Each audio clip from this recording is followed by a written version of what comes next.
As the moon rises over a world hushed by night, imagine a land where mist clings to the jagged peaks of ancient mountains, where the soft clatter of wooden sandals echoes through lantern-lit villages, and where the shadow of a samurai's blade cuts through the silence of a bamboo grove.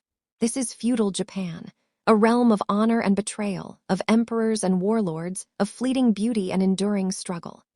Tonight, we embark on a journey through time, tracing the rise and fall of a society shaped by the clash of steel, the whispers of tradition, and the dreams of those who walked its winding paths.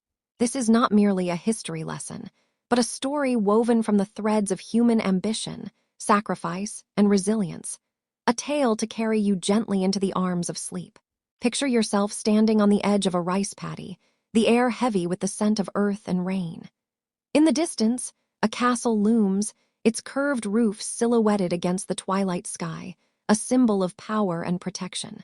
For centuries, Japan was a land of scattered clans, united only by their reverence for the divine emperor and their fierce loyalty to local lords. From the 12th to the 19th century, the feudal era defined Japan, a time when the samurai rose to prominence, when shoguns ruled with iron fists, and when the delicate balance of peace was forever teetering on the edge of war.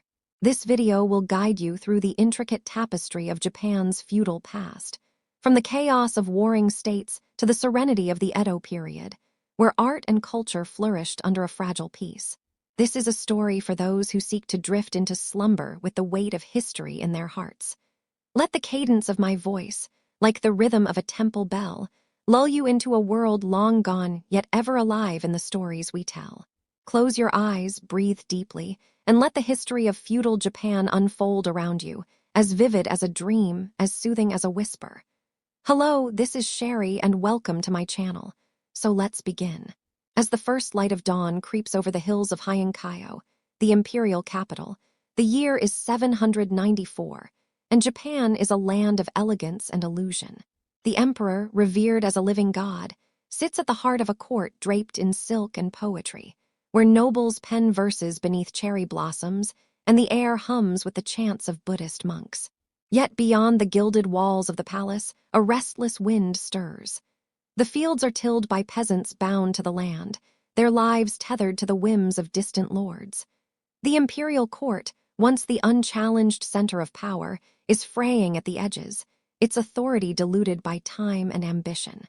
This is the late Heian period, where the seeds of feudalism take root, and the story of a warrior Japan begins to unfold.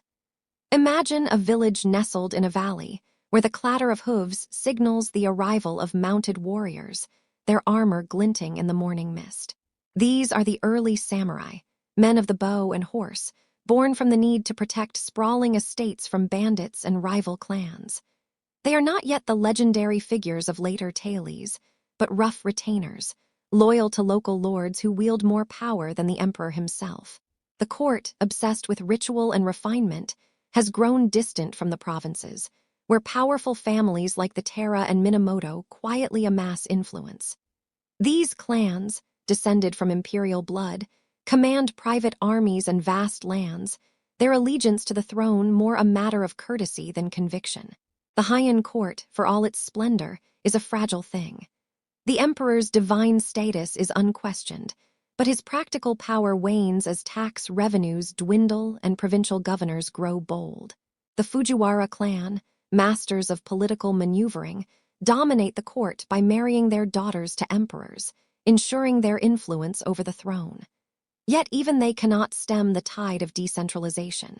By the 10th century, the court's grip on the countryside slips, and regional lords, known as daimyo in later years, begin to carve out their own domains. These men rely on warriors, men who live by the sword, whose loyalty is bought with land and rice. The samurai, once mere guards, are becoming something more, a class defined by martial prowess and a code of honor that will one day be called bushido.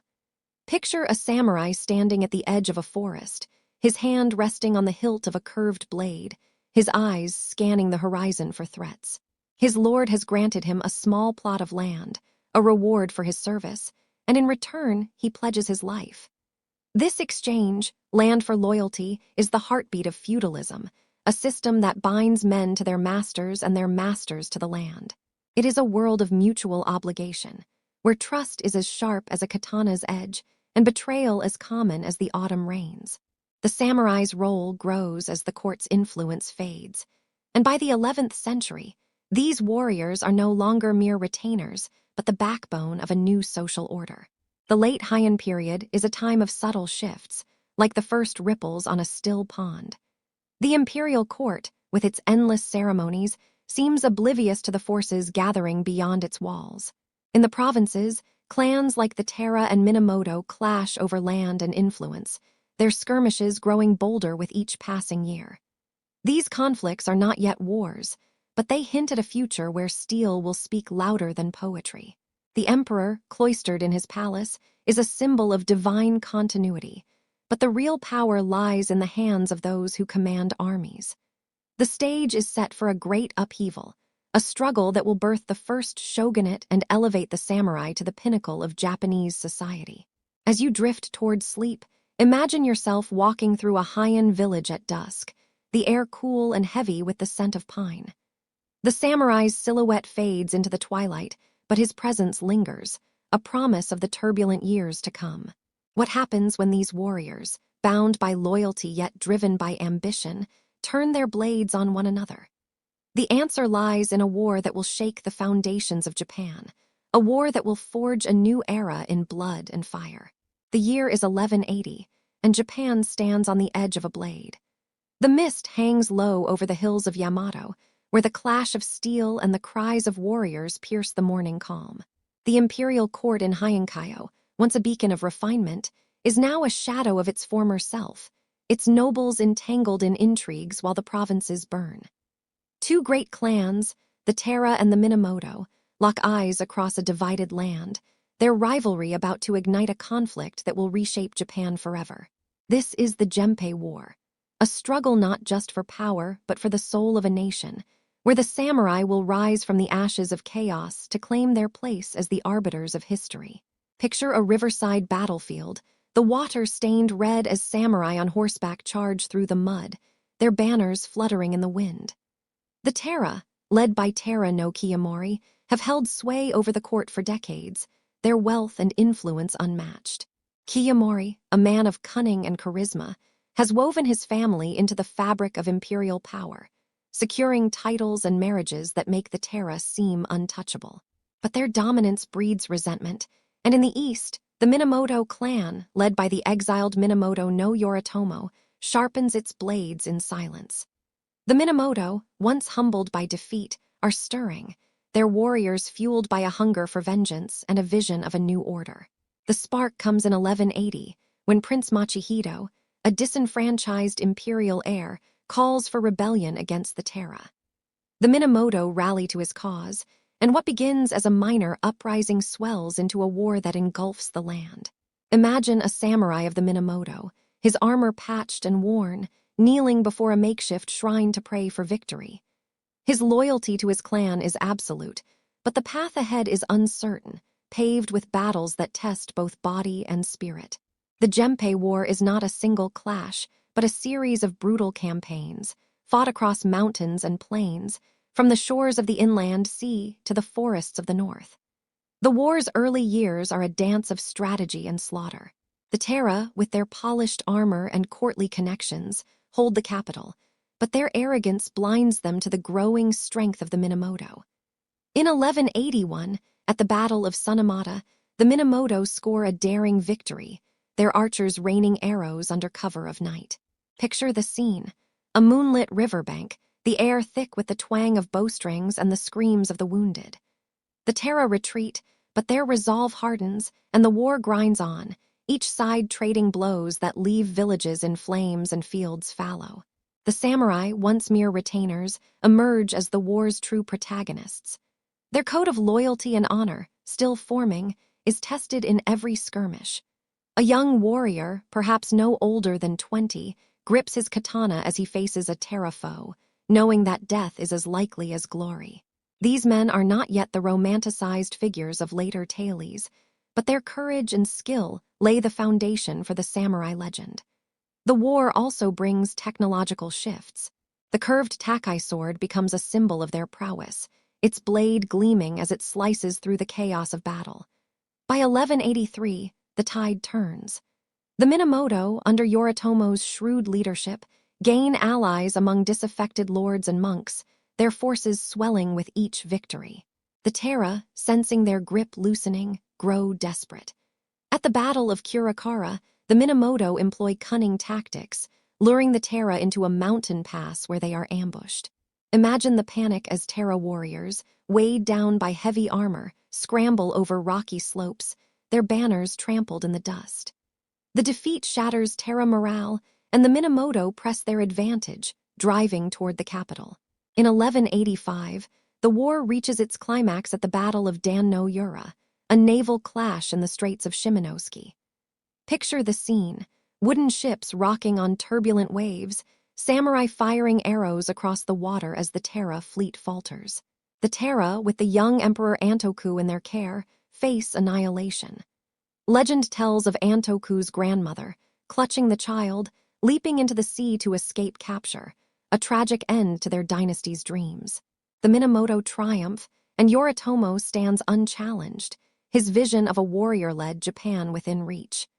The Genpei War ends with the establishment of the Kamakura shogunate in 1185, the first of its kind. Yoritomo, now shogun, rules not from the imperial court but from Kamakura, a rugged coastal town far from the silks of Hyankayo. The samurai, once servants, are now the ruling class, their loyalty to the shogun binding the nation in a new feudal order. But as the dust settles, questions linger. Can Yoritomo's shogunate bring lasting peace, or will the ambitions of warriors sow the seeds of future conflict? As you drift deeper into the night, imagine standing on the shores of Dan-no-Ura, the waves lapping at your feet, whispering of the fallen. The samurai have risen, but their story is only beginning. What challenges await this new warrior government, and how will it weather the storms gathering on the horizon? The year is 1185, and the air in Kamakura carries the salt of the sea and the weight of a new era. Far from the perfumed halls of Hyankayo, where courtiers still whisper poetry, a coastal town bristles with the energy of warriors. Here, Minamoto no Yoritomo, the victor of the Genpei War, has forged a new seat of power. His Kamakura shogunate, the first of its kind, shifts Japan's heart from the emperor's divine gaze to the samurai's steely resolve. The land is scarred from years of conflict, but in this moment, there is a fragile hope, a hope that the rule of warriors can bring order to a fractured realm. Tonight, as you drift toward slumber, let us walk the rugged streets of Kamakura, where the samurai's code takes root and a new Japan is born. Picture a samurai kneeling before a wooden hall, his head bowed as Yoritomo, now shogun, issues commands with the calm authority of a man who has stared down death. The shogunate is not merely a government, it is a revolution in governance. Yoritomo, wary of the imperial court's decadence, establishes a system where power flows through loyalty and land. He appoints trusted samurai as Jido, stewards who manage estates, and Shugo, military governors who oversee provinces. These men, bound by oaths, are the sinews of the shogunate, their swords ensuring that the shogun's will is law. The emperor remains in Hyankayo, a sacred figurehead, but his decrees are now shadows compared to Kamakura's edicts. The Kamakura period is a time of stark contrasts. In the provinces, samurai build fortified manors, their lives a blend of martial rigor and rural simplicity. Imagine a Jido riding through rice fields at dawn, his armor clinking softly as he inspects the harvest, his presence a reminder of the shogun's reach. These warriors are not just fighters, but administrators, settling disputes and collecting taxes, their authority rooted in the land they protect. Yet, in Kamakura, a rough-hewn capital rises, where samurai gather to swear fealty and merchants barter under the watchful eyes of Yoritomo's retainers. The town buzzes with purpose, its wooden gates and Buddhist temples a testament to a new order built on discipline. The samurai's code, still forming, begins to take shape. Loyalty to one's lord is paramount, a bond stronger than blood. Picture a young samurai training in a courtyard, his breath visible in the chilly air as he practices sword strokes under his master's gaze. He learns not just to fight, but to live with honor, to value duty above personal desire. This is the seed of Bushido, though the term will come later. For now, it is a way of life, forged in the crucible of war and tempered by the shogunate's need for stability. Yoritomo, ever pragmatic, rewards loyalty with land and punishes betrayal with exile or death, his justice swift and unyielding. But the shogunate is not without flaws. Yoritomo's rule is strong, yet his paranoia grows. He distrusts even his own kin, and in 1199, his death leaves the shogunate in the hands of his young son, Yori, under the regency of the Hojo clan. Imagine the tension in Kamakura's halls, where Hojo Takamasa, Yoritomo's father-in-law, wields power behind the throne. The Hojo, cunning and ambitious, become the true architects of the shogunate's future, their influence a quiet blade in the night. The samurai, loyal to the shogunate, must navigate these shifting allegiances, their oaths tested by the intrigues of those above them. Life under the Kamakura shogunate is a balance of order and unease. The countryside sees relative peace, with trade routes bustling and Buddhist monasteries spreading Zen teachings that resonate with the samurai's stoic ethos. Picture a monk in a temple garden, raking gravel into patterns that mirror the calm he seeks, while nearby, a samurai meditates on the impermanence of life. Yet beneath this calm, tensions simmer. The imperial court, though weakened, harbors dreams of reclaiming power, and provincial lords chafe under Kamakura's control. The samurai, now the ruling class, must prove they can govern as well as they fight. As the 13th century dawns, a shadow looms from beyond Japan's shores. Whispers reach Kamakura of a vast empire to the west, led by a conqueror whose armies shake the earth. The Mongols under Kublai Khan cast their gaze toward Japan, their ships gathering like storm clouds.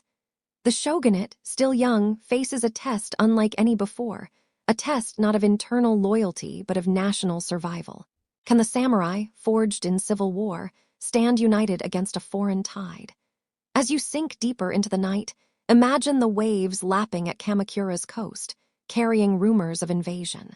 The shogunate stands strong, but the horizon darkens, and the samurai must prepare for a storm that could sweep them all away.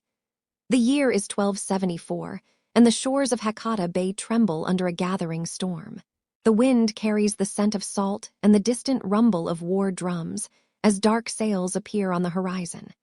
In Kamakura, the shogunate's stronghold, samurai sharpen their blades, their faces etched with resolve.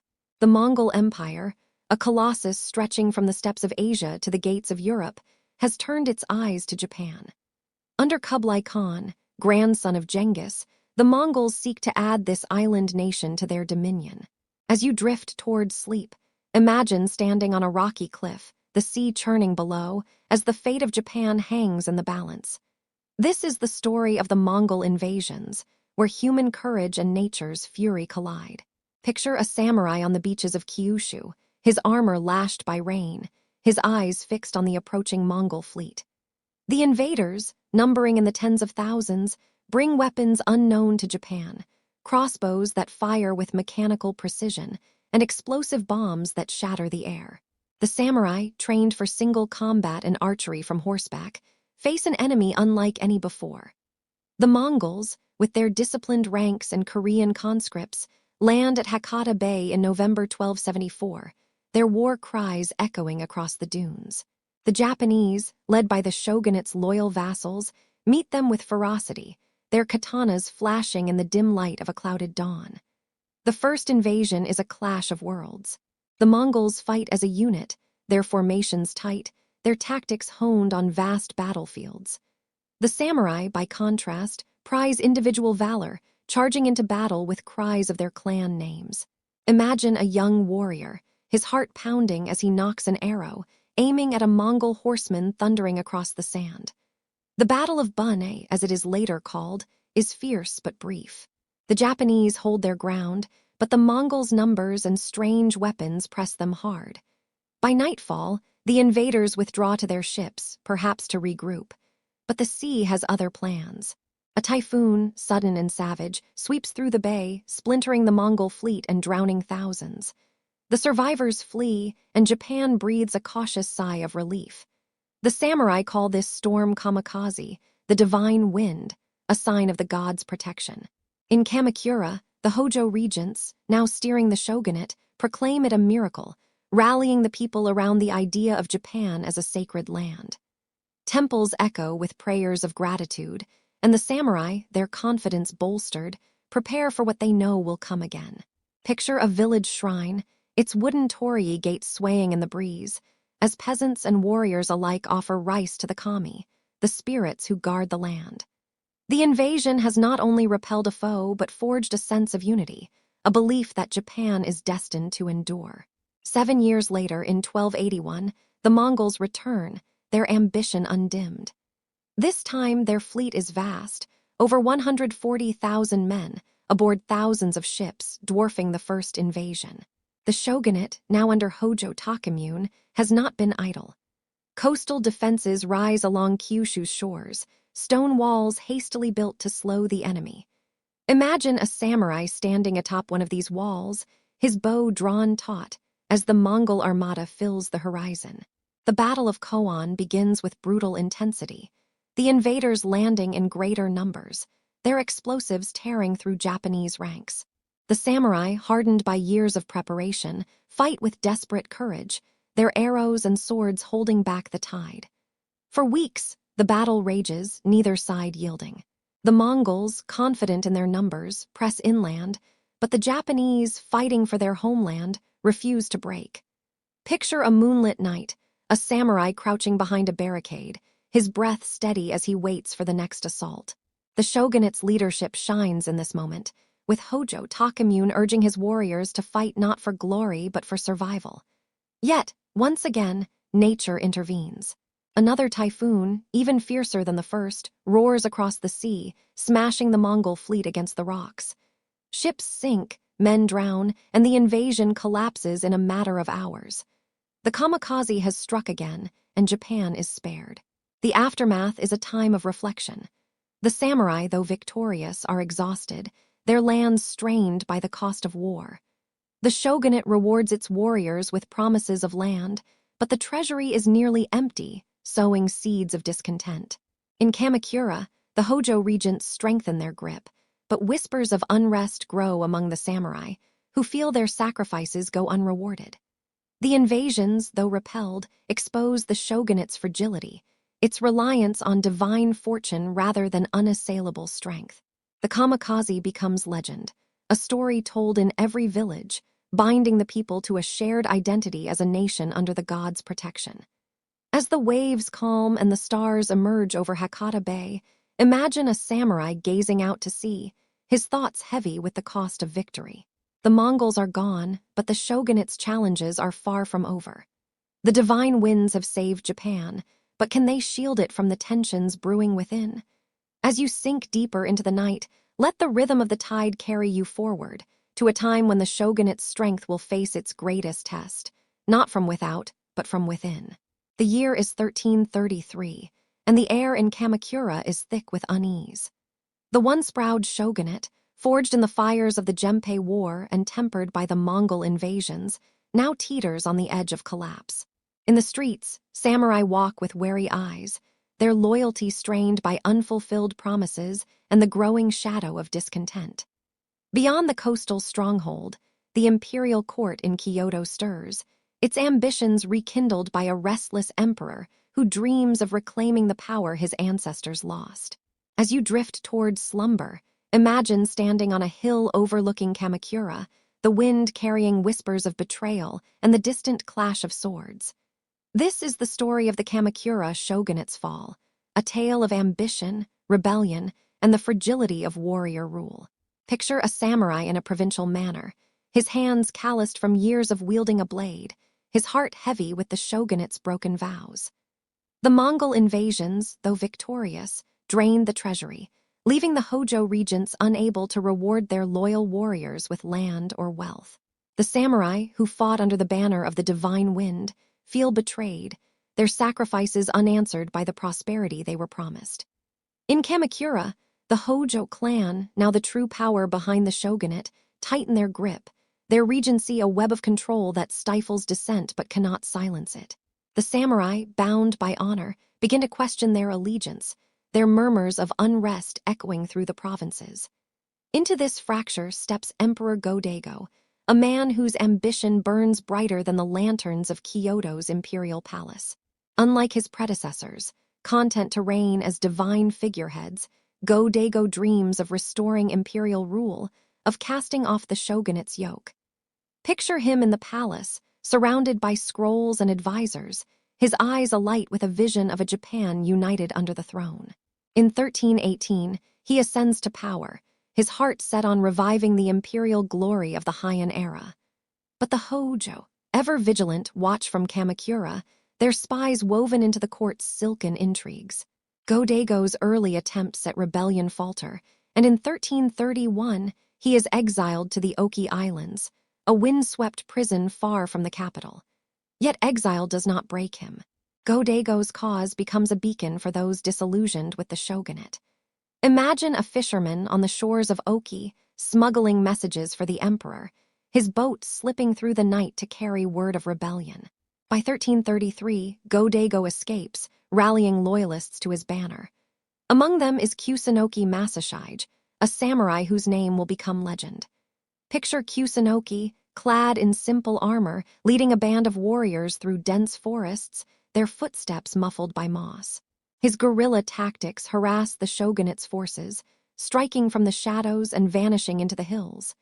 His loyalty to the emperor is unwavering, a flame that lights the path to rebellion. The turning point comes with the defection of Ashikaga Takoji, a powerful samurai and shogunate general. Takoji, sensing the Hojo's weakness, turns his blade against them, his ambition cloaked in loyalty to Go-Daigo. Imagine the chaos in Kamakura as word spreads of Takoji's betrayal. Samurai clash in the streets, their allegiances torn between the shogunate and the promise of a new order. In 1333, Takoji's forces, alongside those of Nida Yashisada, another turncoat, converge on Kamakura. Picture the final siege. Flames licking the wooden halls, arrows hissing through the air, and the Hojo regents, cornered, choosing death over surrender. The shogunate falls, its legacy reduced to ash and memory. Go-Daigo's triumph is brief but radiant. The Kenmu Restoration, as it is called, sees the emperor return to Kyoto, proclaiming a new era of imperial rule. Imagine the court, alive with celebration, as nobles and samurai gather to honor their restored sovereign. Yet the restoration is fragile, a house built on sand.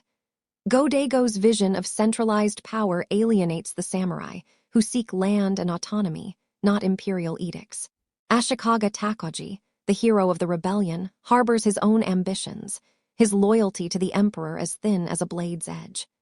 By 1336, cracks appear, as Takoji turns against Go-Daigo, declaring himself shogun and founding a new shogunate in Kyoto's Muramachi district. The fall of Kamakura is a turning point, a moment when Japan teeters between unity and chaos. The samurai, once the shogunate's strength, become its undoing, their shifting loyalties a mirror of the era's instability. Picture a lone samurai, standing amidst the ruins of Kamakura, his sword sheathed but his heart restless. The emperor's dream has faltered, and a new warrior dynasty rises, but at what cost? As you sink deeper into the night, imagine the embers of Kamakura's fires glowing faintly, a reminder of a world in flux. The Ashikaga shogunate promises order, but can it hold a fractured Japan together, or will the land descend into deeper strife? The year is 1336, and Kyoto hums with a restless energy, its streets a blend of imperial splendor and warrior grit. The Kamakura shogunate lies in ruins, its ashes scattered by the winds of rebellion, and in its place rises the Ashikaga shogunate, led by the cunning Ashikaga Takoji. The new capital, nestled in Kyoto's Muramachi district, is a world of contrasts. Elegant temples stand beside samurai garrisons, while the emperor, once again a figurehead, watches from his palace as power slips further from his grasp. As you drift toward sleep, imagine walking through Muramachi's lantern-lit alleys, where the air carries the scent of incense and the whispers of a fragile new order. This is the story of the Muramachi period, a time of cultural brilliance and political decay, where Japan's soul is shaped by art, faith, and the ever-present shadow of conflict. Picture a samurai standing guard outside the shogun's residence, his eyes scanning the twilight for threats. The Ashikaga shogunate, unlike its Kamakura predecessor, is rooted in the heart of the imperial capital, a bold statement of control. Takoji, now shogun, rules with a velvet glove over an iron fist, balancing alliances with powerful samurai families while keeping the emperor at arm's length. Yet his reign is precarious, built on the betrayal of Emperor Go-Daigo, whose loyalists still wage guerrilla wars from the southern hills. These rebels, known as the Southern Court, cling to the dream of imperial restoration, their defiance a thorn in the shogunate's side. The nation is split, a land of two courts, each claiming legitimacy, each fueling a simmering civil war. The Muromachi period is a paradox, a time when chaos breeds beauty. While samurai clash in distant provinces, Kyoto becomes a cradle of culture. Zen Buddhism, carried from China, takes root among the warrior class, its teachings of discipline and simplicity resonating with their austere lives. Imagine a Zen monk in a temple garden, his robes brushing the gravel as he rakes patterns that mirror the fleeting nature of existence. The samurai, drawn to this philosophy, find solace in meditation, their swords sheathed as they seek clarity in a turbulent world. From this spiritual ferment emerges the tea ceremony, a ritual of quiet grace, where lords and warriors pause to sip matcha in rooms of stark elegance, each gesture a meditation on harmony. Art flourishes under Ashikaga patronage. Picture a painter in a Kyoto studio, his brush tracing ink across silk, capturing the fleeting beauty of a mountain shrouded in mist. The Muromachi period sees the rise of inkwash painting, its minimalist strokes reflecting Zen's emphasis on the ephemeral. No theater, too, takes shape, its masked performers weaving tales of gods and ghosts on stages lit by torchlight. Imagine a samurai lord, his armor set aside, watching a no-play, his heart stirred by the slow, haunting movements that speak of loss and eternity. These cultural treasures, born in the shadow of war, become the heartbeat of Muromachi Japan, a legacy that endures beyond the battlefield. Yet beneath this cultural flowering, the shogunate's foundations crumble. The Ashikaga, though powerful, lack the iron grip of their Kamakura predecessors. Takoji's successors, often weak or distracted, struggle to control the provincial lords, now called daimyo, who grow bolder with each passing year. Picture a daimyo in his fortified castle, his retainers drilling in the courtyard, his ambitions stretching beyond his domain. These lords, once vassals, now act as kings in their own right, their loyalty to the shogun a matter of convenience rather than duty. The shogunate's authority rests on a delicate web of alliances, and as the 15th century dawns, that web begins to fray. The economy, too, reflects this instability. Trade with China flourishes, bringing silk, porcelain, and coinage to Japan's shores, but the shogunate's control over commerce is weak. Merchants in Kyoto and Sakai grow wealthy, their markets bustling with goods, yet the samurai class, bound to land-based wealth, struggles to adapt. Imagine a samurai in a marketplace, his pride stung as he passes merchants whose riches rival his own. Social tensions simmer, as the rigid hierarchy of warrior rule bends under the weight of new realities. The Ashikaga, caught between tradition and change, falter in their efforts to unify the land. By the 1460s, the shogunate's fragility is undeniable. The death of Shogun Ashikaga Yashimasa, a cultured but ineffectual leader, leaves a vacuum of power. His obsession with art and gardens blinds him to the growing rivalries among the daimyo. Picture a council in Muromachi, where samurai lords argue over succession, their voices rising as old grudges surface. The stage is set for a conflict that will shatter the fragile peace, a war that will plunge Japan into a century of chaos. As you sink deeper into the night, imagine the flicker of a lantern in a Kyoto temple, its light trembling as if sensing the storm to come. The Muromachi period has woven beauty into Japan's soul, but can its delicate threads withstand the violence that looms on the horizon? The year is 1467, and Kyoto, the heart of Japan, is a city holding its breath. The Muromachi shogunate, once a beacon of warrior rule, now wavers under the weight of its own fragility. The streets, lined with temples and cherry trees, hum with the tension of rival samurai lords, their hands resting on sword hilts as old alliances crumble. The Ashikaga shogun, a mere shadow of his predecessors, presides over a court where whispers of betrayal drown out the chants of monks. As you drift toward sleep, imagine standing on a Kyoto rooftop, the city sprawling beneath a blood-red sunset, its fate poised on the edge of chaos. This is the story of the Anin War, the spark that ignites the Sengoku Jidai, Japan's age of warring states, where ambition and steel will tear the land asunder. Picture a samurai lord, his armor polished but his heart heavy, as he pledges loyalty to one of two rival factions. The Anin War begins over a petty dispute, the succession of the shogunate itself. Shogun Ashikaga Yashimasa, childless and disinterested in governance, steps down, leaving a power vacuum. Two powerful daimyo, Hasakawa Katsumoto and Yamana Sozin, back rival claimants to the shogunal throne. What begins as a squabble in Kyoto's halls spirals into a conflict that engulfs the capital. Imagine the first clash in 1467, as samurai from both sides flood the city, their banners clashing like storm clouds. Hasakawa's blue against Yamana's red. Streets become battlegrounds, wooden houses blaze, and temples, once sanctuaries, are looted in the chaos. The war is not fought on distant fields, but in the heart of Kyoto, a city unprepared for such devastation. Picture a merchant family huddling in their home, the air thick with smoke as arrows whistle overhead. The fighting drags on for a decade, from 1467 to 1477, neither side gaining a decisive edge.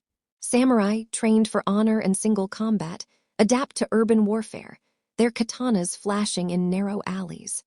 The Hasakawa and Yamana, backed by allied daimyo, draw in warriors from across Japan, turning a local feud into a national calamity. The shogun, powerless to intervene, watches as his capital burns, his authority reduced to a hollow title. The Anin War's toll is staggering. Kyoto, once the jewel of Japan, lies in ruins, its gardens trampled, its shrines desecrated. Imagine a monk standing amidst the wreckage of a temple, his robes stained with ash, mourning the loss of sacred relics. The war ends not with victory but exhaustion, as both sides withdraw, their resources spent, their leaders dead or disillusioned. Yet the conflict's end in 1477 brings no peace. The shogunate, already weakened, loses all pretense of control. The daimyo, emboldened by the chaos, return to their provinces, their ambitions unchecked. Japan fractures into a patchwork of warring domains, each ruled by a lord who answers to no one but himself. This is the dawn of the Sengoku Jidai, the warring states period, a century of relentless conflict that will define Japan until the late 1500s. Picture a countryside transformed into a chessboard of war, where castles rise on hilltops, their stone walls a testament to the daimyo's defiance. Each lord builds his own army, training samurai and ashigaru, peasant foot soldiers armed with spears and early firearms. Imagine a young ashigaru, his hands trembling as he grips a matchlock gun, a new weapon brought by Portuguese traders, its smoke curling like a dragon's breath. The Sengoku period is a time of innovation born of necessity, where warfare evolves, and loyalty becomes a currency traded as freely as gold. The daimyo, now warlords in all but name, vie for supremacy, their alliances shifting like sand. Betrayal is commonplace, as lords switch sides to gain an edge. Picture a samurai kneeling before his daimyo, swearing fealty, only to slip away under cover of night to join a rival. The Sengoku Jidai is a world of opportunists, where honor is often sacrificed for survival. Yet amidst the chaos, stories of loyalty emerge, samurai who die for their lords, families who cling to tradition even as their world crumbles. The land is alive with the clash of steel, the thunder of hooves, and the cries of those caught in the crossfire. The Muromachi shogunate lingers, a ghost of its former self, its shoguns presiding over a fractured realm from Kyoto's ruins. Culture persists. As poets and artists find solace in creation, there works a quiet rebellion against the violence. Imagine a tea master, his hands steady as he prepares a ceremony, offering a moment of peace to a weary daimyo. But the Sengoku Jidai is unforgiving, and the dream of unity seems distant. As the 16th century unfolds, one man will rise from this chaos, a warlord whose vision and ruthlessness will change Japan's course. As you sink deeper into the night, picture a castle silhouetted against a stormy sky, its lord plotting his next move. The Sengoku Jidai has begun, but who will emerge to bind this broken land? The year is 1500, and Japan is a land carved by ambition. The Sengoku Jidai, the age of warring states, has shattered the illusion of unity, leaving the Muromachi shogunate a hollow name whispered in Kyoto's crumbling halls.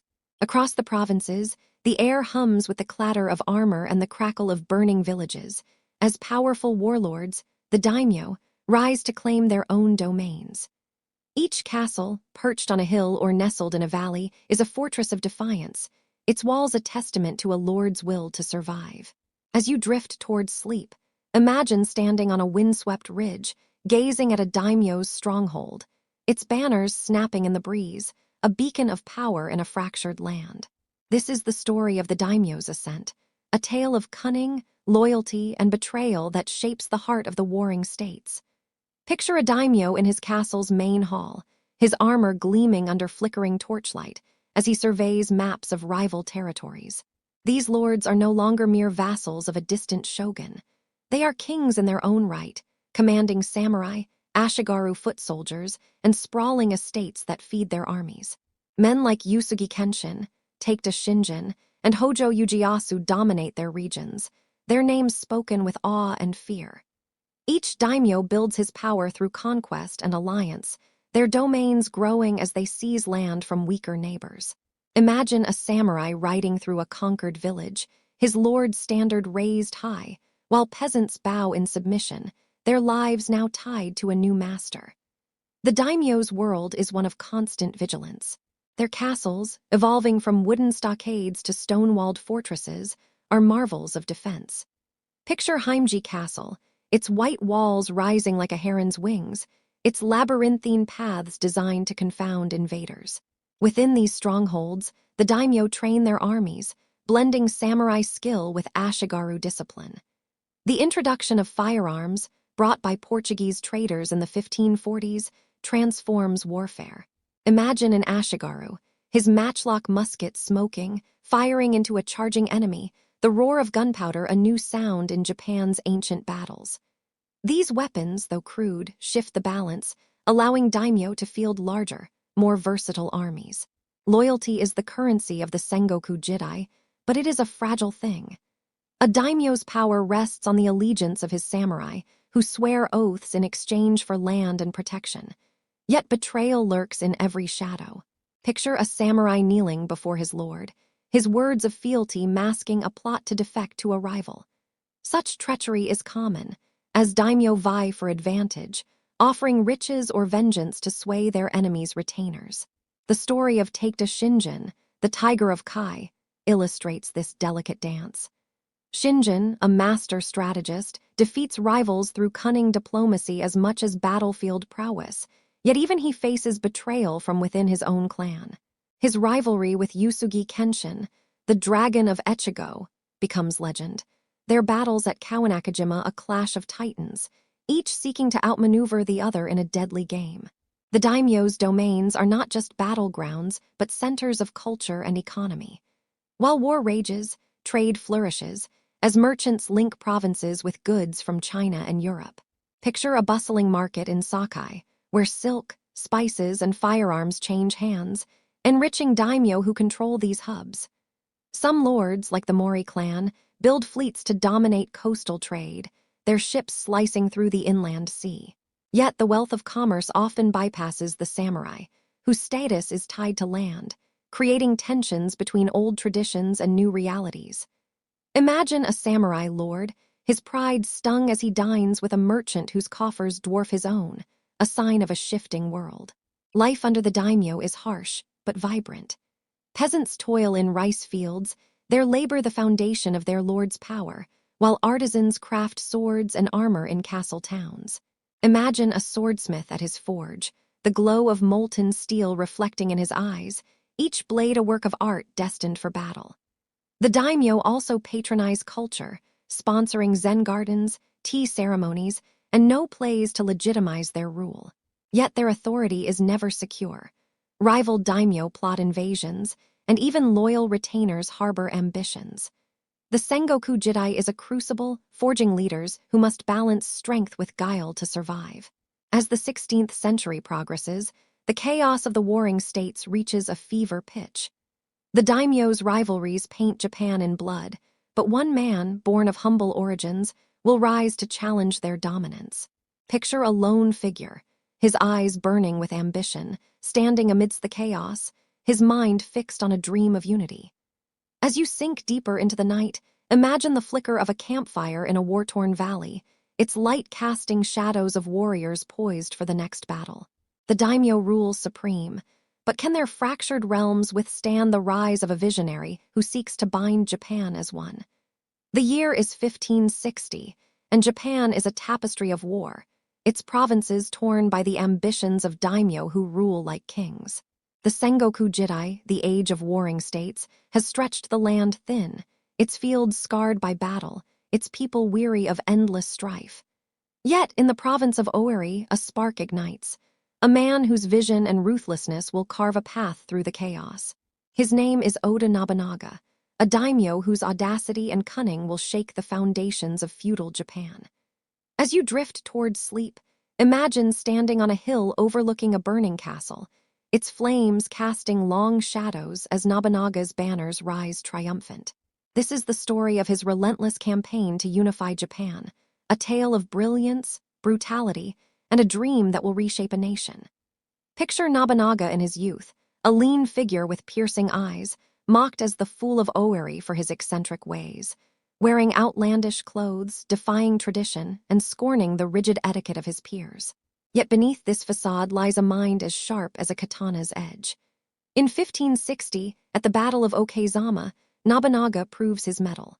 Outnumbered 10-1 by the forces of Imagawa Yashimoto, a powerful daimyo seeking to dominate Kyoto, Nobunaga strikes with daring. Imagine a rain-soaked forest, the air heavy with mist, as Nobunaga's small army ambushes the Imagawa under cover of a storm. His victory, swift and stunning, sends shockwaves through Japan, marking him as a force to be reckoned with. Nobunaga's rise is not just a matter of battlefield prowess, but of innovation. He embraces the matchlock arquebus, introduced by Portuguese traders, transforming warfare in a land of swords and bows. Picture a line of ashigaru, peasant soldiers, their muskets blazing in disciplined volleys, cutting down samurai who charge with traditional valor. At the Battle of Nagashino in 1575, Nobunaga's firearms decimate the cavalry of Taikeda Katsuyoshi, son of the legendary Taikeda Shingen. Imagine the battlefield. Smoke rising in clouds, the thunder of gunfire drowning out war cries, as Nobunaga's tactics herald a new era of warfare. His enemies, steeped in old ways, falter before this relentless modernity. His campaign is relentless, a march across Japan's heartland. Nobunaga conquers province after province, his banners, a crimson crest on black, becoming a symbol of fear. Yet he is no mere warlord. Picture him in his stronghold at Azuchi Castle, a fortress of unprecedented grandeur, its 7 stories towering over Lake Biwa, its walls painted with gold and tigers. Here, Nobunaga governs with an iron hand, breaking the power of Buddhist warrior monks who defy him. In 1571, he burns the monasteries of Mount Hiei, sparing neither monk nor relic. Imagine the flames reflected in the lake, the cries of the fallen echoing through the night, as Nobunaga sends a message. No power, sacred or secular, will stand in his way. Nobunaga's vision is unity, but his methods are merciless. He crushes daimyo who resist, offering mercy only to those who bend the knee.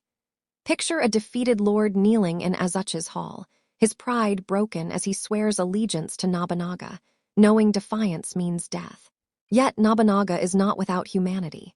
He patronizes the arts, hosts tea ceremonies, and fosters trade, envisioning a Japan where strength and culture intertwine. His court is a blend of warrior austerity and newfound wealth, with merchants and missionaries from Europe mingling among samurai. Imagine a Jesuit priest, his robes stark against the silks of Nobunaga's retainers, marveling at a land both brutal and refined. But his ambition breeds enemies. The daimyo, though cowed, harbor resentment, and his own allies eye his power with unease. Picture a samurai, once loyal, whispering plots in a darkened room, his loyalty swayed by fear or greed. In 1582, Nobunaga's dream teeters on the brink. At Honnōji Temple in Kyoto, his trusted general Akeshi Mitsuhide betrays him. Imagine the night. Nobunaga, caught off guard, fighting to his last breath as flames engulf the temple, his vision of unity burning with him. His death is a shock, but his legacy endures, a foundation laid for others to build upon. As Nobunaga falls, Japan holds its breath. His dream of unification, though unfinished, has changed the land forever. Picture a lone samurai standing amidst the ruins of Honnōji, his sword bloodied, his heart torn between grief and ambition. Who will take up Nobunaga's mantle, and can they bind a nation still bleeding from a century of war? As you sink deeper into the night, imagine the embers of the temple glowing faintly, a promise of the struggles yet to come. The age of warring states is nearing its end, but the path to peace is paved with sacrifice. The year is 1582, and Japan mourns the fall of Oda Nobunaga, his dream of unity consumed by the flames of betrayal at Honnōji Temple. The land, still scarred by the Sengoku Jidai's endless wars, teeters on the brink of returning to chaos.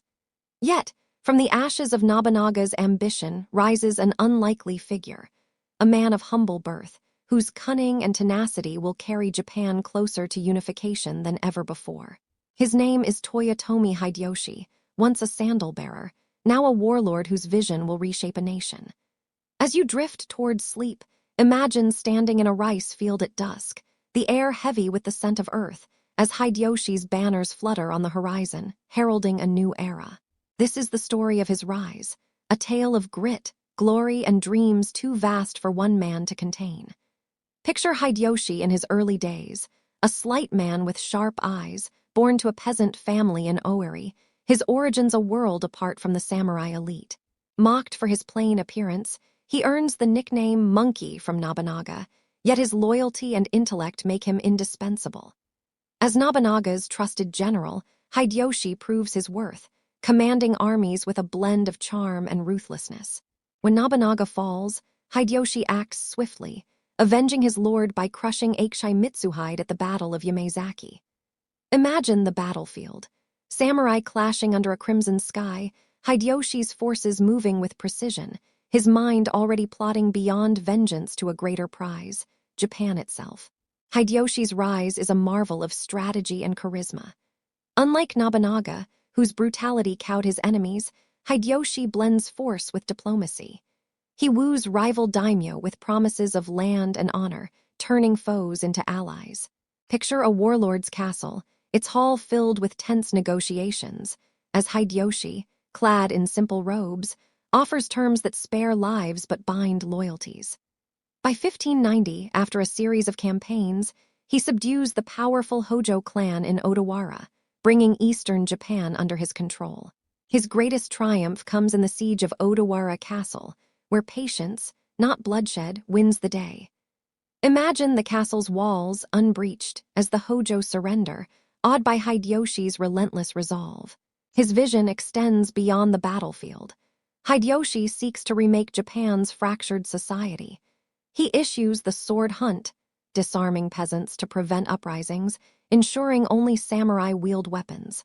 Picture a village square, Ashigaru collecting spears and muskets from reluctant farmers, their faces a mix of fear and resignation.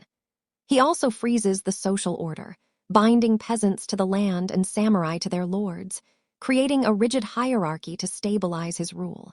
In his capital at Osaka, he builds a grand castle, its golden tiles gleaming over the city, a symbol of his authority. Imagine a tea ceremony in its halls, Hideyoshi hosting daimyo and merchants, his laughter masking the steel in his heart. Yet Hideyoshi's ambition knows no bounds. With Japan largely unified, he turns his gaze overseas, dreaming of an empire stretching to China.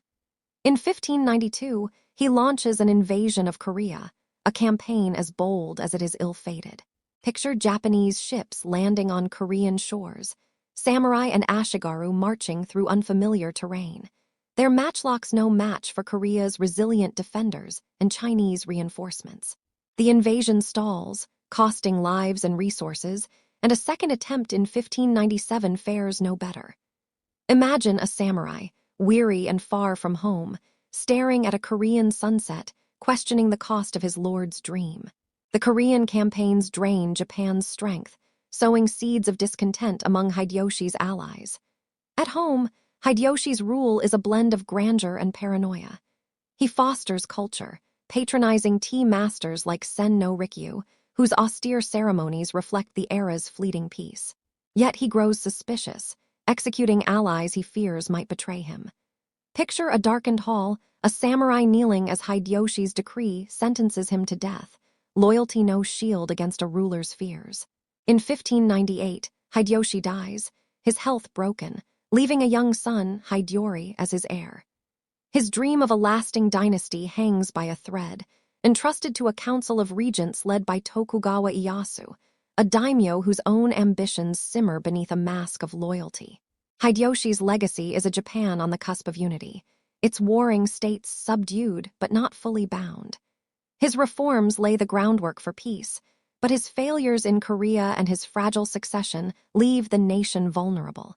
Picture Osaka Castle at twilight, its walls standing sentinel over a land poised between order and chaos. As you sink deeper into the night, imagine a samurai standing watch, his thoughts on the future. Hideyoshi's dream has brought Japan to the edge of a new era, but can his successors hold it together, or will one among them seize the reins of power? The year is 1600, and Japan stands at a crossroads, its fields still warm with the embers of Toyotomi Hideyoshi's ambitions. His death has left a void, his young son Hideyori too frail to hold the nation he unified. The daimyo, once bound by Hideyoshi's iron will, now circle like wolves, their loyalties divided. In the east, one man watches with a predator's patience, Tokugawa Ieyasu, a daimyo whose cunning and restraint have kept him alive through decades of war. As you drift toward sleep, imagine standing on a misty plain, the air heavy with the scent of rain and steel, as two armies gather for a battle that will decide Japan's fate. This is the story of the Battle of Sekigahara, a clash that will end the Sengoku Jidai and birth a new era of peace. Picture Ieyasu in his war camp, his face weathered but resolute, as he studies maps under flickering lantern light. A master of patience, he has served under both Oda Nobunaga and Hideyoshi, biding his time while others burned in their own ambitions. Now, as a regent for Hideyori, Ieyasu sees his chance. His rival, Ishida Mitsunari, leads a coalition loyal to the Toyotomi heir, determined to preserve Hideyoshi's legacy. The two factions, the Eastern Army under Ieyasu and the Western Army under Mitsunari, draw lines across Japan, daimyo choosing sides in a web of promises and betrayals. Imagine a samurai, his heart torn, pledging his sword to one side while whispers of defection echo in his mind. The stage is set in Sekigahara, a fog-shrouded valley in central Japan, where on October 21, 1600, the armies meet. Picture the dawn, mist curling over the fields, the ground soft with autumn rain, as 160,000 warriors face each other. Ieyasu's Eastern Army, with 80,000 men, includes seasoned daimyo like Fukushima Masanori, their banners snapping in the wind. Mitsunari's Western Army, equally vast, boasts skilled commanders but fragile alliances. The battle begins with a roar, matchlock muskets spitting fire, arrows hissing through the fog, and samurai charging with katanas drawn. Imagine an ashigaru, his musket trembling in his hands, firing into the chaos as hooves thunder past, the clash of steel a deafening song.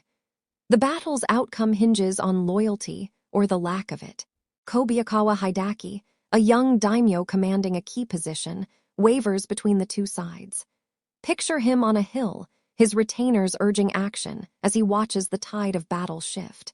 Ieyasu, ever the strategist, has sown doubts among Mitsunari's allies, offering land and power to those who turn.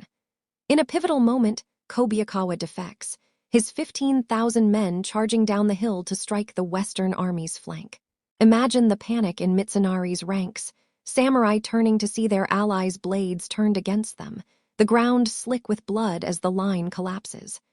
This betrayal tips the scales, and Iyasu's forces press forward, relentless. By day's end, the field is a graveyard, tens of thousands dead, their banners trampled in the mud. Mitsunari, captured, faces execution, his dream of preserving the Toyotomi legacy shattered. Picture Ieyasu walking the battlefield at dusk, his armor spattered, his eyes fixed on a future only he can see. The Battle of Sekigahara is a triumph of strategy over numbers, of patience over haste. Ieyasu emerges as Japan's undisputed master, his victory paving the way for a new shogunate. In 1603, the emperor grants him the title of shogun, cementing his rule from his stronghold in Edo, a fishing village destined to become a great city. Sekigahara is more than a battle, it is the end of an era. The Sengoku Jidai, with its century of chaos, fades as Ieyasu's vision of order takes hold. He consolidates power, rewarding loyal daimyo with land while exiling or executing those who opposed him. Picture a defeated samurai, his head bowed as he leaves his ancestral home, his family's fate tied to Ieyasu's mercy. The Tokugawa shogunate, born in the blood of Sekigahara, promises stability, but at a cost. The daimyo, though subdued, harbor dreams of power, and the Toyotomi heir, Hideyori, remains a symbol of resistance in Osaka. As you sink deeper into the night, imagine the quiet of Sekigahara after the battle, the fog lifting to reveal a land forever changed. Iyasu's victory has brought Japan to the threshold of peace, but can his shogunate tame a nation forged in war? Picture a lone samurai, his sword sheathed, gazing at the stars above the valley, wondering if this hard-won peace will endure. The Tokugawa era dawns, but shadows linger, whispering of challenges yet to come. The year is 1603, and a hush falls over Japan, like the calm after a long storm. The Battle of Sekigahara has crowned Tokugawa Ieyasu as shogun, his victory forging a new order from the ashes of the Sengoku Jidai. From his base in Edo, a once sleepy fishing village now swelling with ambition, Ieyasu builds a shogunate that will endure for over 2 centuries. The land, weary from a century of war, yearns for peace, and Ieyasu delivers it with an iron hand cloaked in careful strategy. As you drift towards sleep, imagine walking the bustling streets of Edo, where samurai stride beside merchants, and the air hums with the promise of stability.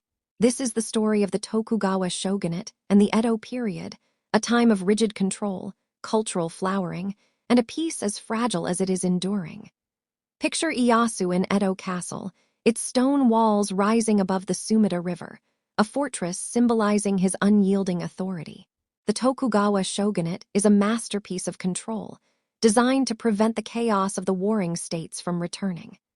Ieyasu implements the Sankinkadai system, requiring daimyo to alternate residence between their domains and Edo, ensuring their loyalty through constant surveillance and financial strain.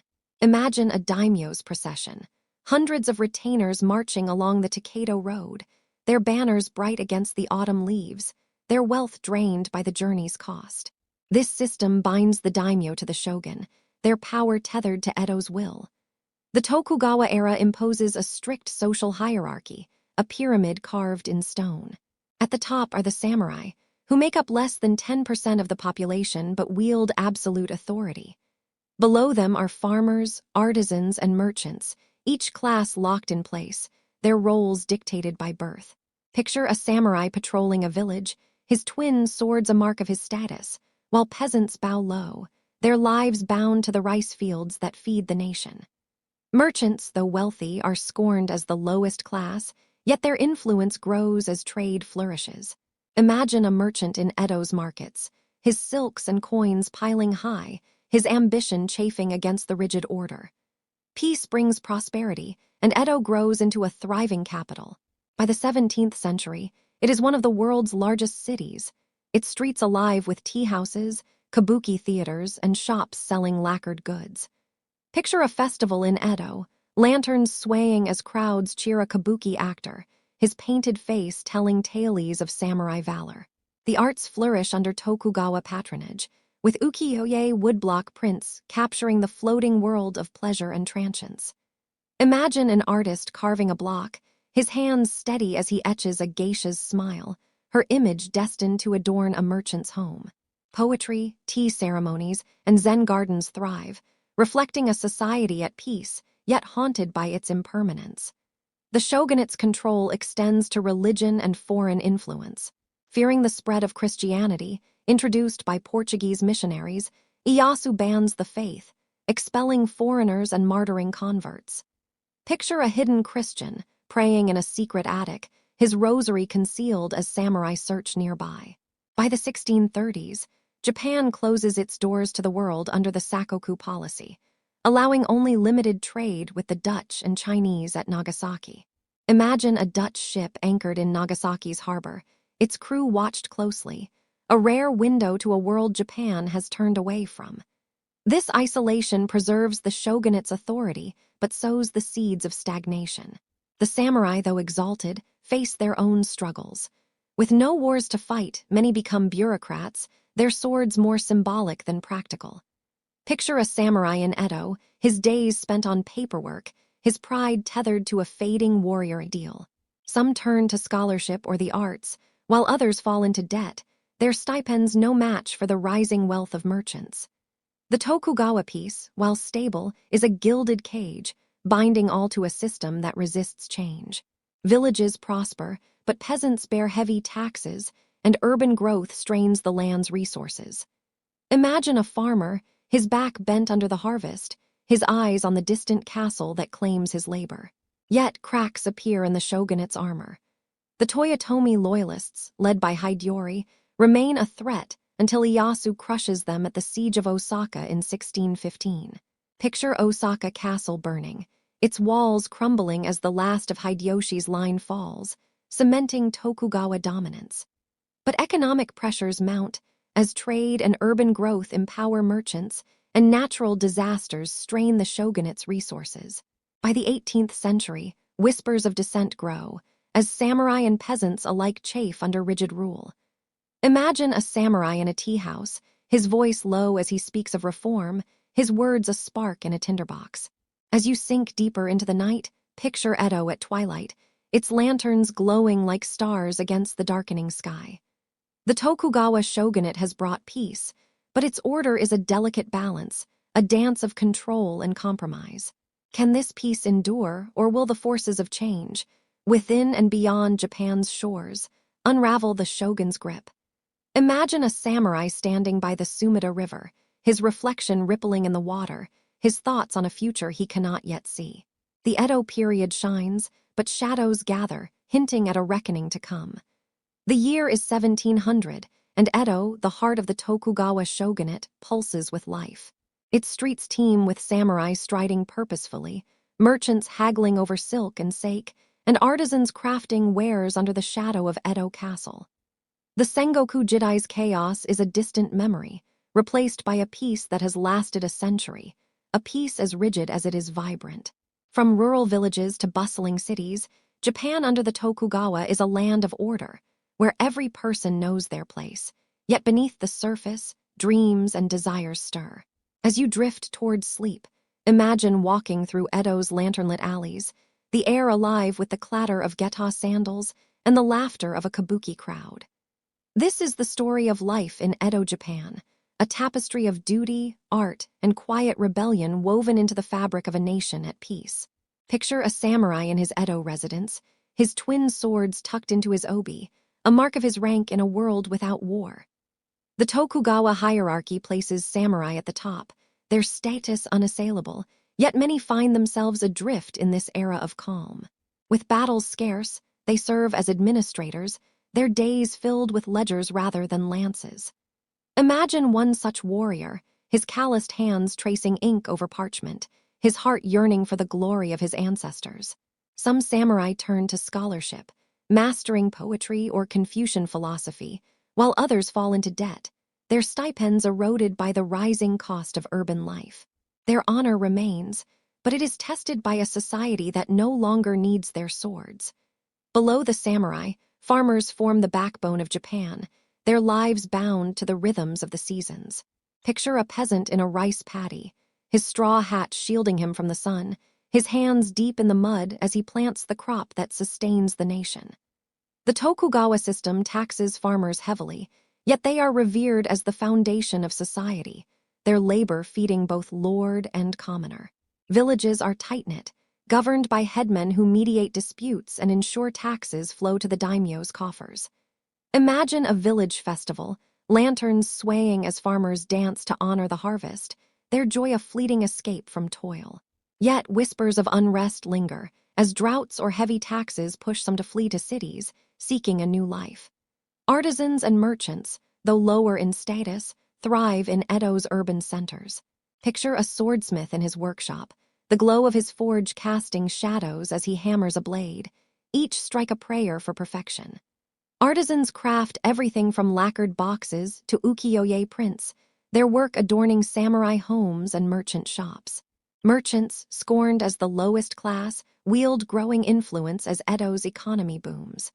Imagine a merchant in Nihonbashi, his store brimming with silks from Kyoto and spices from Nagasaki, his wealth rivaling that of samurai who disdain him. The floating world of pleasure districts like Yashiwara flourishes, where geisha and courtesans captivate with music and charm, their lives a blend of artistry and servitude. Culture blooms in Edo, Japan, a vibrant counterpoint to the shogunate's rigidity. Kabuki theater draws crowds, its actors weaving tales of love and betrayal with exaggerated gestures. Picture a theater packed with townsfolk, their cheers rising as a hero slays a villain on stage, the drama a mirror of their own suppressed desires. Ukiyo-e prints, with their vivid depictions of actors, geisha, and landscapes, become treasures, each print a window into a fleeting moment. Imagine a young woman buying a print of Mount Fuji, her eyes tracing its snowy peak, dreaming of a world beyond her city. Haiku poetry, with its sparse elegance, captures the era's spirit, each verse a meditation on nature and impermanence. Daily life is governed by routine and ritual. In samurai households, tea ceremonies offer moments of calm, the act of pouring matcha a dance of precision. Picture a daimyo sipping tea in a Kyoto garden, the rustle of bamboo soothing his restless mind. In villages, festivals mark the seasons, with drums and dances honoring the kami spirits.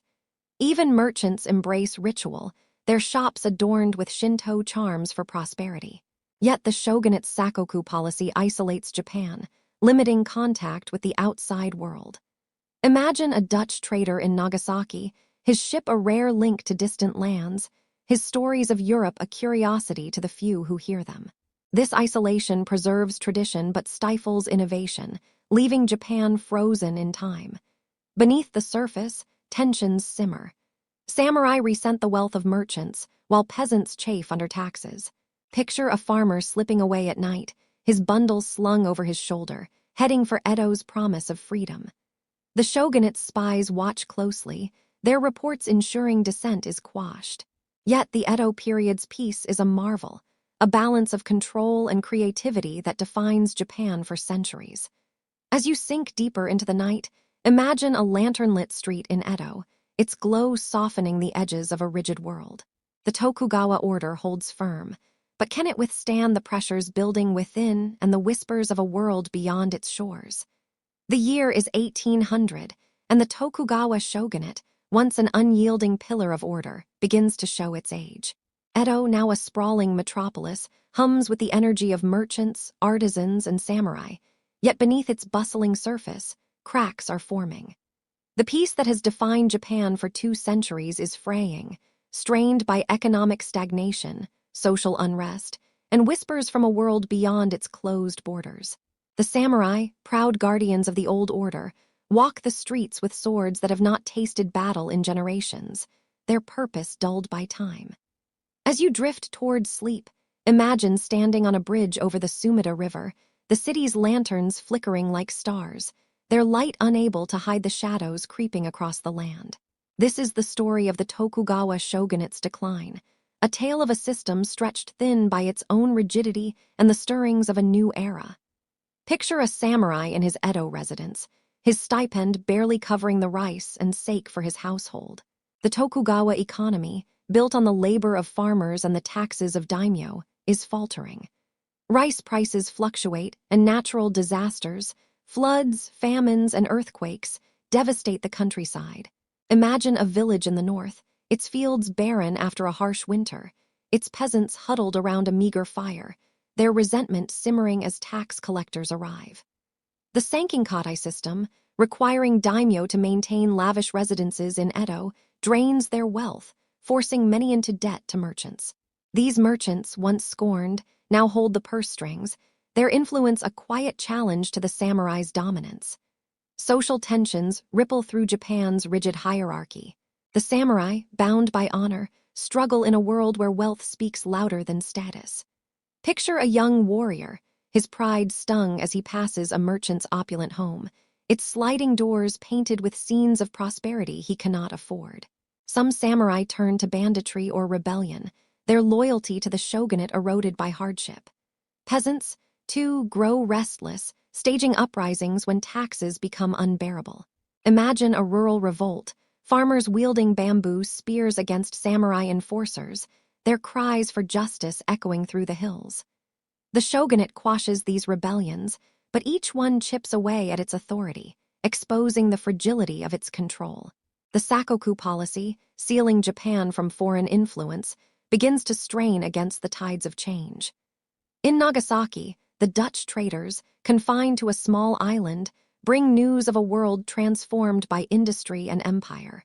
Picture a scholar in Edo, secretly reading smuggled texts about steamships and revolutions, his mind alight with forbidden ideas. The shogunate's isolation has preserved its power, but it has also left Japan stagnant, its technology and military lagging behind a rapidly changing world. By the early 19th century, foreign ships, British, American, and Russian, appear off Japan's coasts, their black hulls a harbinger of pressures the shogunate cannot ignore. In 1853, Commodore Matthew Perry's black ships steam into Edo Bay, their cannons a stark contrast to Japan's wooden junks. Picture the panic in Edo Castle, samurai advisors debating how to respond to this unprecedented intrusion. Perry's demands for trade and diplomacy forced the shogunate to confront its own weakness. The treaties signed in 1854, opening ports to foreigners, spark outrage among samurai and daimyo who see them as a betrayal of Japan's sovereignty. Imagine a samurai in Kyoto, his hand gripping his katana as he listens to whispers of "expel the barbarians," his heart torn between tradition and the need for change. The shogunate's decision to engage with the West fractures its unity, as factions form, some embracing reform, others clinging to isolation. Internal dissent grows louder. The imperial court in Kyoto, long a ceremonial shadow, stirs with renewed ambition.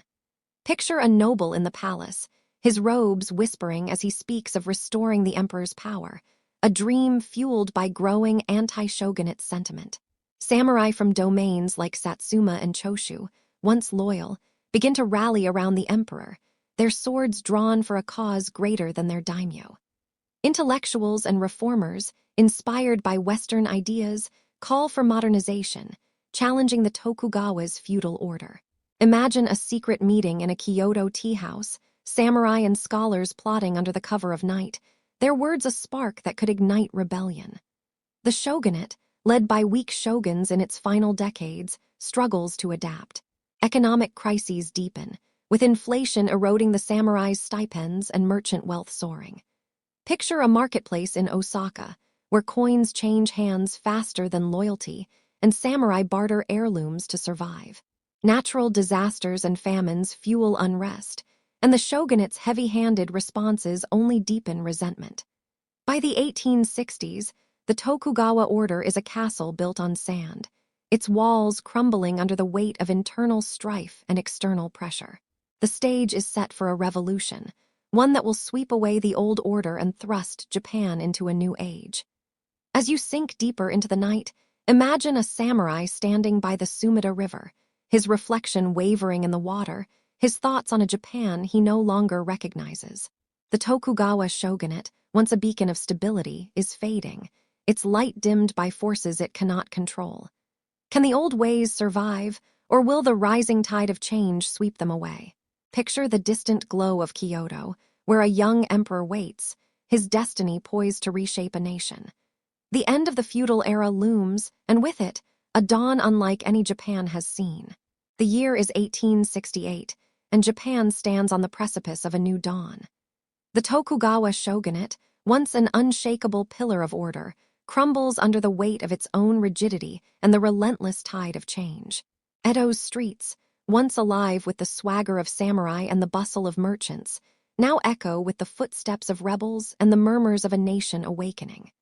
Beyond the city, in Kyoto, a young emperor, Meiji, emerges from the shadows of his divine lineage, his name destined to mark the end of an era.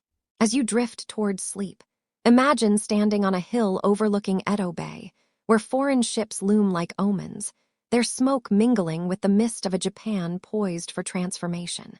This is the story of the Meiji Restoration, the fall of the shogunate, and the end of feudal Japan, a tale of upheaval, rebirth, and a legacy that lingers like a fading dream. Picture a samurai in Edo, his swords heavy at his side, his heart torn between duty and doubt. The Tokugawa shogunate, weakened by economic strife and foreign pressure, faces mounting rebellion. The arrival of Commodore Perry's black ships in 1853 shattered Japan's isolation, forcing unequal treaties that sparked outrage among samurai and daimyo. By the 1860s, domains like Satsuma and Choshu, once loyal, rally around Emperor Meiji, a teenager whose divine status fuels a call to revere the emperor, expel the barbarians. Imagine a clandestine meeting in Kyoto, samurai from rival clans whispering plans under lantern light, their swords pledged to a cause that will topple the shogun. The spark of revolution ignites in 1866, as Satsuma and Choshu form an alliance against the shogunate. Picture a warrior from Satsuma, his armor patched from years of defiance, marching alongside Choshu riflemen trained in Western tactics. The shogunate, led by Tokugawa Yoshinobu, the last shogun, struggles to maintain control. In 1868, the Boshin War erupts, a civil conflict that pits imperial loyalists against shogunate forces. Imagine the Battle of Toba-Fushimi, where cannon fire and muskets drown out the clash of katanas, the imperial forces wielding modern weapons against samurai clinging to tradition. The shogunate's defeat here marks the beginning of its end, as Yoshinobu surrenders Edo without a fight, his castle gates opening to a new era. The Meiji Restoration, proclaimed in 1868, restores imperial rule, but it is no return to the Heian past. Picture Emperor Meiji in Kyoto's palace, his advisors, young samurai and reformers, drafting edicts to dismantle the feudal order. The daimyo are stripped of their domains, replaced by prefectures governed by imperial appointees. Imagine a daimyo, his castle now a relic, handing over his lands, his pride buried beneath a forced bow.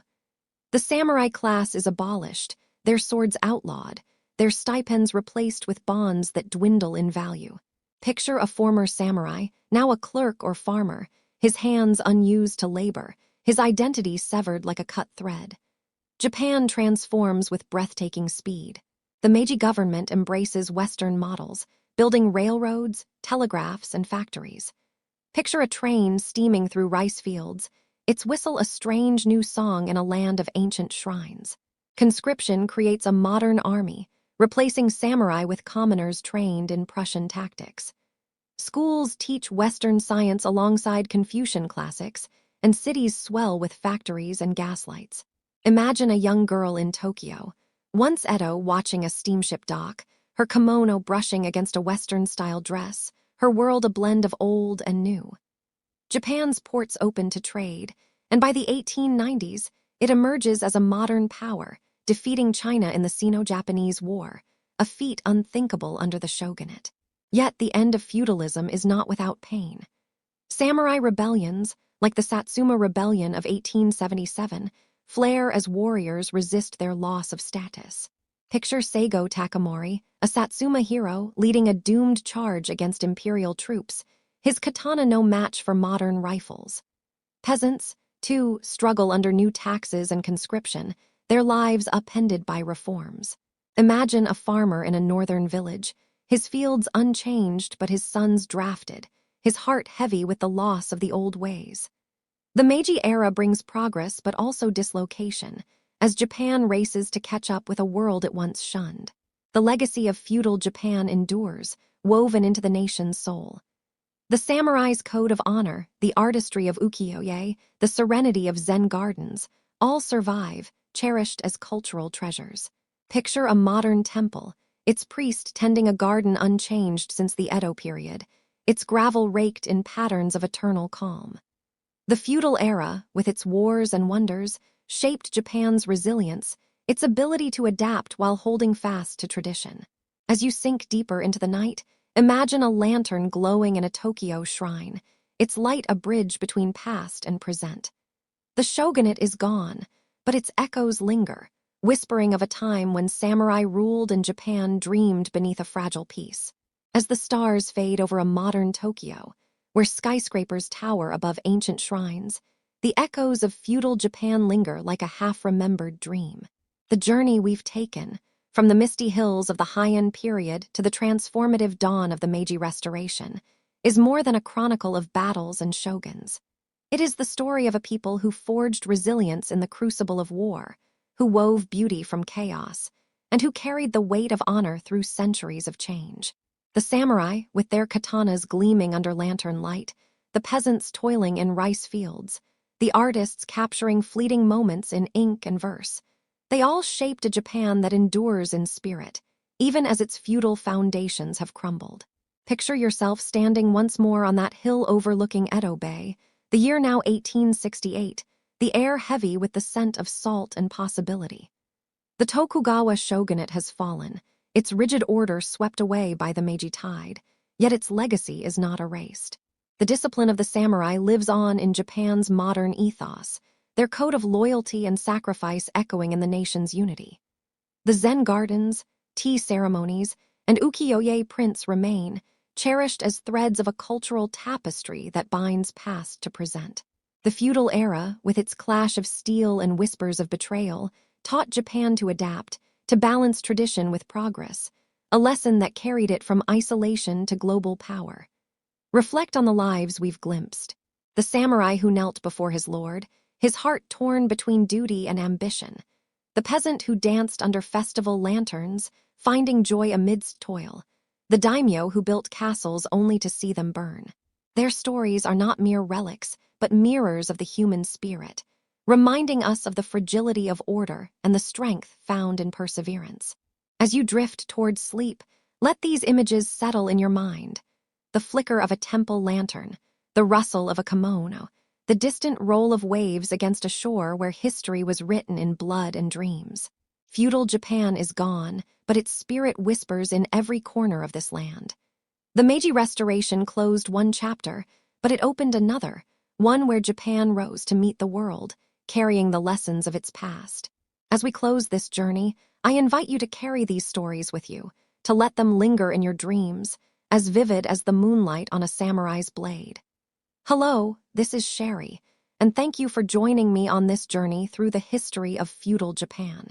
If this tale has stirred your heart or lulled you toward rest, please like this video and share it with others who might find solace in history's embrace. Subscribe to my channel for more stories that weave the past into the present, perfect for unwinding or drifting off to sleep. Leave a comment below. Tell me which moment in Japan's feudal saga moved you most, or suggest another history you'd love to explore. Your support keeps these stories alive, so let's continue this journey together. Until next time, rest well, and may your dreams be filled with the echoes of a Japan long past.